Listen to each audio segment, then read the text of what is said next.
Audio Jungle.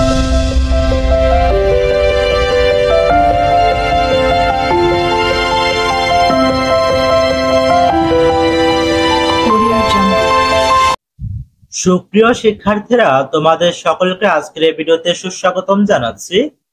আজকের এই ভিডিওটি মূলত অষ্টম শ্রেণীর শিক্ষার্থীদের জন্য। এই ভিডিওতে তোমাদের হিন্দু ধর্ম বিষয়ের প্রথম অধ্যায়ের দ্বিতীয় পরিচ্ছেদের সবচেয়ে গুরুত্বপূর্ণ প্রশ্নগুলো নিয়ে আলোচনা করব, যে প্রশ্নগুলো তোমাদের পরীক্ষায় আসতে পারে। তাই আজকের এই ভিডিওটি তোমাদের জন্য খুবই গুরুত্বপূর্ণ। তোমরা অবশ্যই ভিডিওটি না টেনে শেষ পর্যন্ত দেখবে এবং চ্যানেলটিকে সাবস্ক্রাইব করে সাথেই থাকবে। প্রশ্ন: শ্রীমদ্ ভগবদ গীতা অবলম্বনে একটি সংলাপ রচনা করো। কাজের ধরন এটি জোড়ায় কাজ অথবা দলগত কাজ। নমুনা উত্তর: শ্রীমদ্ ভগবদ গীতার শ্লোক নিয়ে দুই সহপাঠীর কথোপকথন নিচে উপস্থাপিত হলো। অমর বলেছে, শ্রীমদ্ ভগবদ গীতা মানব জাতির প্রতি ভগবান শ্রীকৃষ্ণের মুখ নিঃসৃত বাণী। পাবেল বলল, শুনেছি শ্রীমদ্ ভগবদ গীতায় অনেক শ্লোক রয়েছে।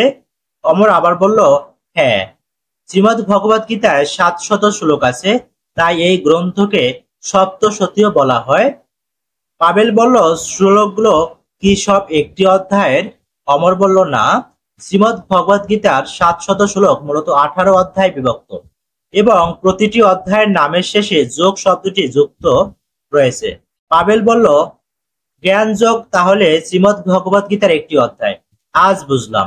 জ্ঞানযোগ অধ্যায় থেকে আমাকে একটি শ্লোক শোনাবে? অমর বলল, অবশ্যই। জ্ঞানযোগে ভগবান শ্রীকৃষ্ণ অর্জুনকে গভীর পারমার্থিক জ্ঞান প্রদান করেন। শ্রীকৃষ্ণ বলেছেন, যদা যদা হি ধর্মস্য গ্লানির্ভবতি ভারত অভ্যুত্থানম ধর্মস্য তদাত্মানম সৃজাম্যহম। পাবেল বলল, এই শ্লোকটির অর্থ বুঝিয়ে বলবে? অমর বলল, হ্যাঁ, এই শ্লোকটির অর্থ হলো, হে ভারত, যখনই ধর্মের অধঃপতন হয় এবং অধর্মের অভ্যুত্থান হয়, তখন আমি নিজেকে প্রকাশ করে অবতীর্ণ হই। পাবেল বলল, আর একটু সহজ করে বলো।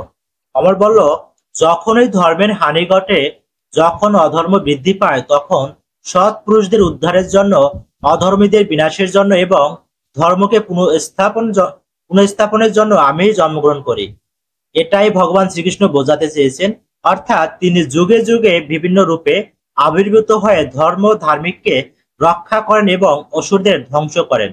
পাবেল বলল, জয় শ্রীকৃষ্ণ, আমি এবার বুঝতে পেরেছি, তোমাকে ধন্যবাদ। অমর বলল, তোমাকেও ধন্যবাদ। আরেকদিন তোমাকে ভক্তিযোগ সম্পর্কে আরো বিস্তারিত বলবো।